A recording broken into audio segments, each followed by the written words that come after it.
وعليكم، ازي حضراتكم عاملين ايه؟ رب يبارك في حضراتكم ويوفق حضراتكم لكل خير. انا المهندس محمد عبد اللطيف، مهندس ديكور من 2005، وعملت السلسله دي زي ما حضراتكم شايفين، عنوان ازاي تشطب شقتك.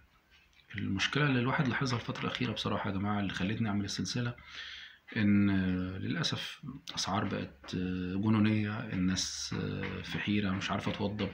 طب اجيب مهندس، طب ما اجيبش مهندس، طب تكلفه الحاجه، طب اجيب ايه، طب ما اجيبش ايه، طب اوفر ازاي، طب ما اوفرش ازاي. الواحد بقى مش عارف يعمل ايه. فمن هنا انا قررت بصراحه اعمل القناه دي ازاي تكون مفيده لحضراتكم جميعا، واقدر انقل الخبره اللي ربنا ادهاني لحضراتكم، بحيث تسهل لكم الدنيا وتبقى الموضوع بسيط.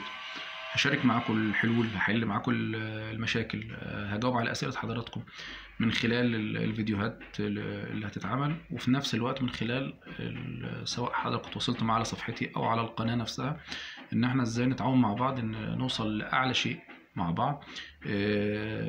هعرفك ازاي تختار الديزاينر المناسب، ازاي تختار المهندس المناسب اللي تتعامل معاه. لو قابلتك مشكله انا معاك، ما تقلقش، انا جنبك.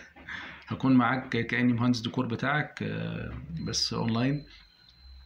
هجاوبك على الاسئله ونكون مع بعض في كل حاجه، لان فكره ان انا اشطب لوحدي، لا، فكره طبعا مش صح وفكره مرفوضه.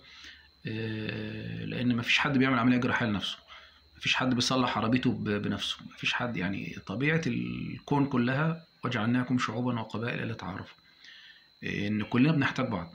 فمبدا ان انا اقول انا هعمل لوحدي، وواحد يقول لك لا، طب هات بقى عم حلاوه وعم محروس وعم عارف ايه. يا جماعه والله بتبقى الخسائر. انا كتير رحت معاينات بسبب ناس عملت كده ولاصت في الاخر. اللي هو طب حد يخرجني بقى، انا غرست. حد يخرجني. فانا بقول لك قبل ما تغرز، لا، فكر كويس، تأنى كده.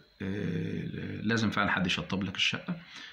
لو مش معاك فيزيكالي هناك، فأنا معاك هنا أونلاين. دي فكرة الفيديو أو السلسلة اللي أنا عملتها على القناة. لو مناسبة وحضراتكم شايفين إنها تمام، هعرف من الكومنتس بتاعت حضراتكم تحت، وهعرف من اللايكات. لو الفكرة عجباكم دوس لايك، مش عاجبك دوس ديسلايك. انا هعرف نسبة وتناسب اكمل ولا اقف لغايه كده وخليني في شغلي بقى وكده الدنيا تمام. ولو حد من حبايبكم عايز برضو يشارككم الامر ده، اعمل شير للقناه معاه. ولو عايز تتابع اول باول الفيديوهات اللي هتنزل، اعمل سبسكرايب، وانا ان شاء الله هعرف من نتيجه الحاجات دي ايه، اكمل ولا خليني في شغلي. يا رب يوفقني ويوفق حضراتكم، وباذن الله رب العالمين تبقى حياتكم طيبه وهنيه، وبيتكم تتملى خير وبركه ان شاء الله. مهندس محمد عبد اللطيف، اتشرفت بحضراتكم، وازاي تشطب شقتك. السلام عليكم.